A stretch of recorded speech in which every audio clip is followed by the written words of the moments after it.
Hello, everyone. Welcome to the latest episode of the CareerLabs podcast, the place where we break down how to accelerate and grow your career, giving you ideas, technology, systems, and ways to just make it so much easier for you to achieve this. Right. So today we're going to be talking about why most careers stall. And I'll give you a hint. It's not because you're not working hard, because God knows you are. So let me start with a conversation I had recently.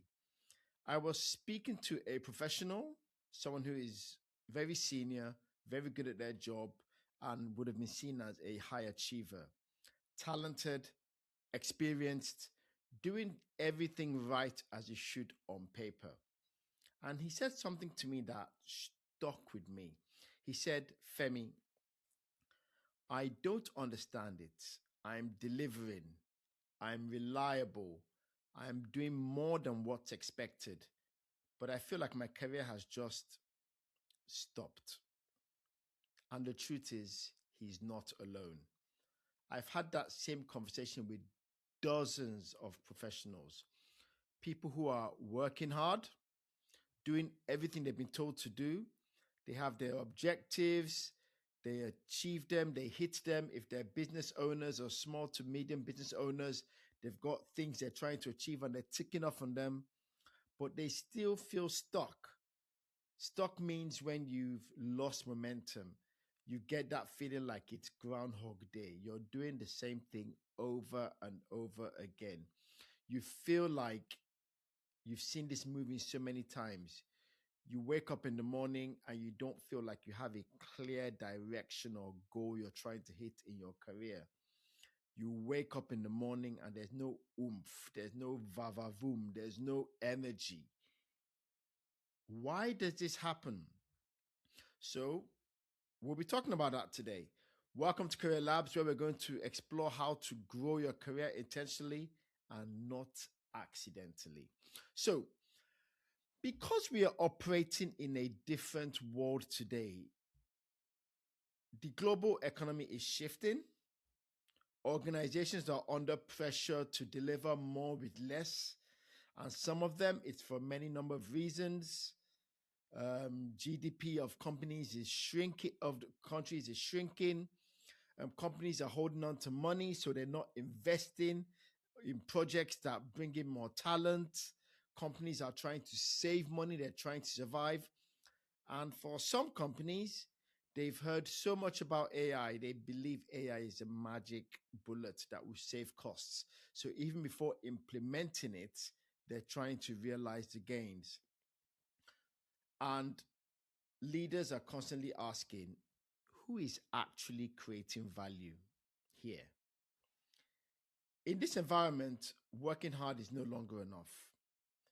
Being reliable is no longer enough. Even being good at your job is no longer a guarantee. The professionals who progress are the ones who expand their value, increase their visibility, they influence outcomes, and they position themselves strategically within an organization. So, in this series, I want to give you a simple model that you can use immediately. And I'm going to call it unimaginatively the Career Labs 4 Drivers of Career Acceleration. And over the next few weeks, I'm going to be addressing different themes within the career acceleration space. So, if your career feels slow, feels stuck, or it feels uncertain, one of these is usually missing. Number one, value. Are you solving meaningful problems that matter? I put a post on LinkedIn recently, and you can check me out there, Femi Akinyemi, on LinkedIn. And I posted about something someone who was really like a mentor told me in my early days of my career. It was when I had made the switch to consulting, and I was in such a hurry to get paid the big bucks. And I kept trying to say, what do I need to do? And he said, Femi, you've got to give value. You've got to provide a service. You've got to make them see that you bring a difference. And that's the first thing here, value. Are you solving meaningful problems that matter? Get what I said there? Meaningful problems, because there's problems everywhere in organizations, but they're not all created equally. And do they matter?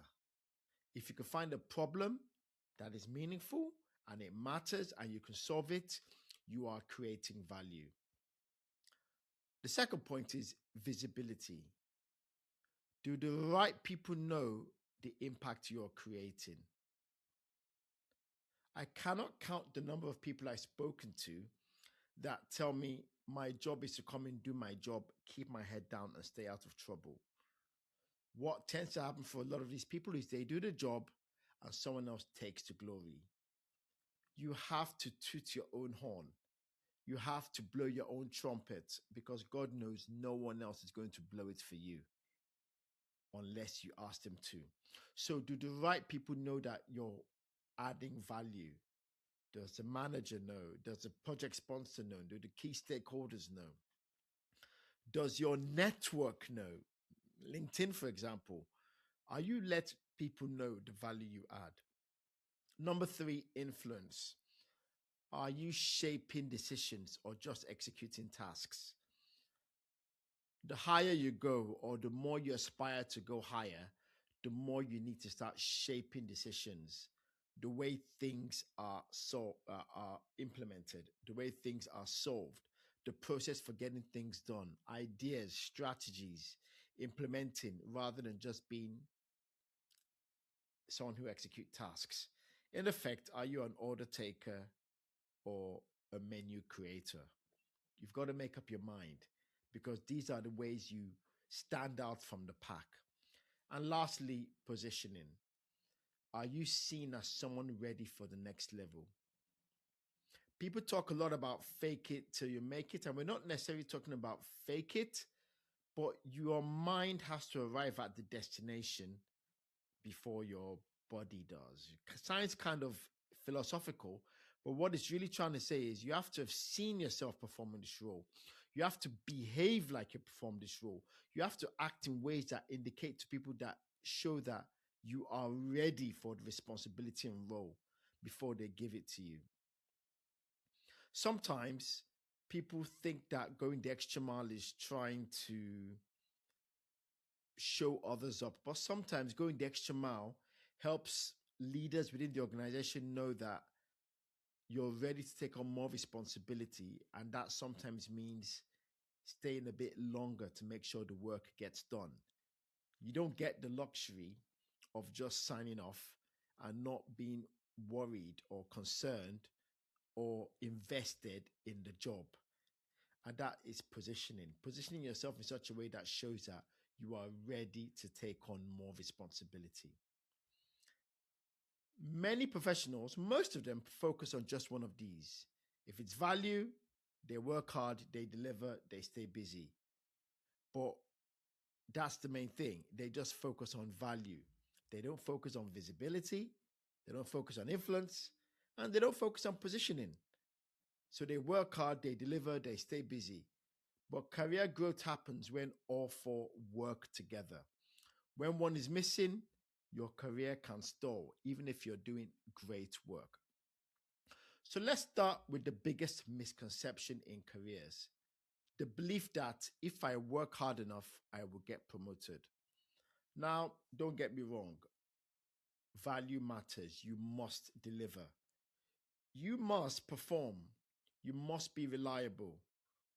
That is the foundation on which your career is built: delivery, performance, reliability. But here's the problem: that's just a foundation.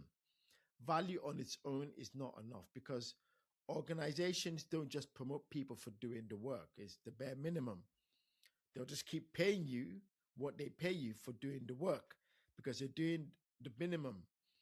They promote people whose value is visible, their value is understood, and their value is connected to business outcomes.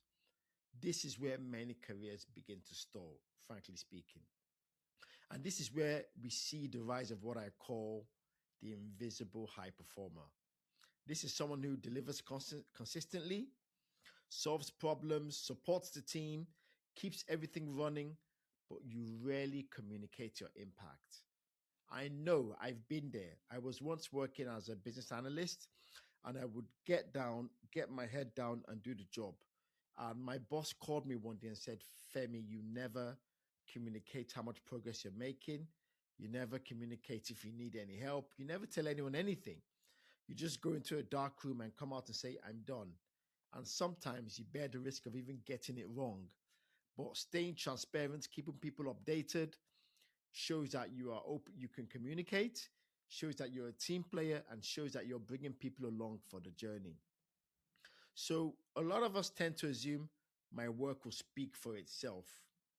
But in reality, if your value is not visible, it can be overlooked. Not because people don't care, and trust me, they care, but because organizations are busy. Everyone is so busy focusing on delivering what they're supposed to that leaders don't have time to investigate impact. They just don't have time on a macro level or on a micro level. They rely on what they see, on what they hear, and what they recall. And this is where the second driver becomes visible, critical visibility. It's not about noise. We're not talking about being someone that always makes noise in meetings and makes a point for the point's sake. And we're not talking about self promotion just for the sake of it.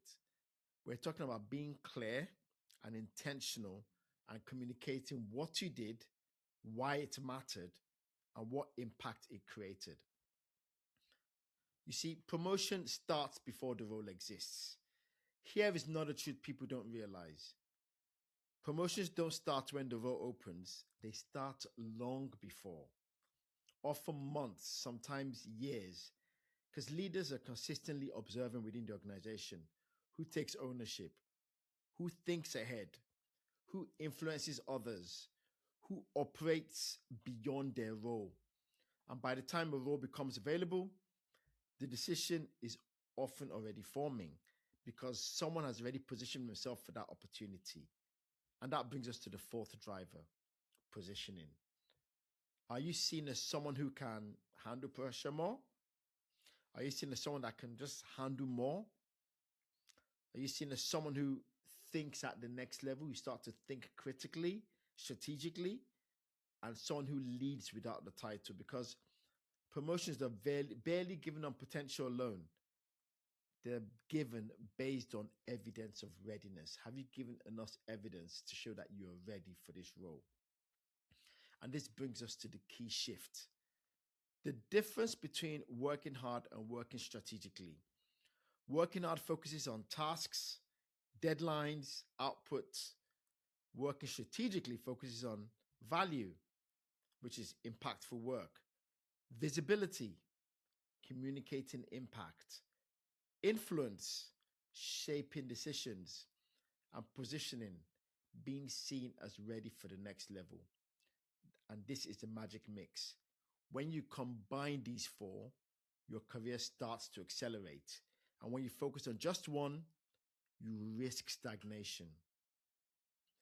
There's one more driver we kind of haven't fully explored yet. And this is where many mid professionals get stuck as well. It's influence. Many people excel at execution, but career growth requires more than execution. It requires contributing ideas, shaping direction, influencing stakeholders, challenging thinking, driving outcomes. Because basically, if you're waiting to be told what to do, you remain positioned as an operator. And frankly, somebody will tell you what to do until one day they tell you to just go. So you don't want to remain positioned as an operator. You want to be positioned as a leader. So influence is what transforms you from a doer to a decision shaper, to someone who shapes the direction of the organization. So when careers stall, it's not usually because people lack effort. It's because one or more of these drivers are missing. So let's break it down again. Strong value, low visibility means you're overlooked. Strong visibility, low value, you're exposed because you're showing yourself out to the whole world, but you're not bringing much stuff in. Strong value with visibility and low influence, you're kind of seen as a doer, But all three with weak positioning, you're not trusted at the next level. So career stagnation, I'll just say, is rarely random. It's usually structural. There's a system to it. So if your career feels stuck right now, I want you to pause and reflect. Not on how hard you've been working, because 10 over 10, you're doing great work there, but on how strategically you're working. Ask yourself, am I creating value? Is my value visible? Am I influencing outcomes? And am I positioned for the next level? Because when you start answering these questions honestly, your career, my friend, will start to change. In the next episode, we're going to go deeper into one of these powerful ideas in career growth. Why you must become the leader before you get the promotion. Because the people who move forward are not waiting to be recognized, they are already operating at the next level. This is Career Labs. And remember, your career growth should never be accidental, it should be intentional. Have a great week. Keep working at it, keep focused, and be intentional, and you will get the career you deserve. Have a great week.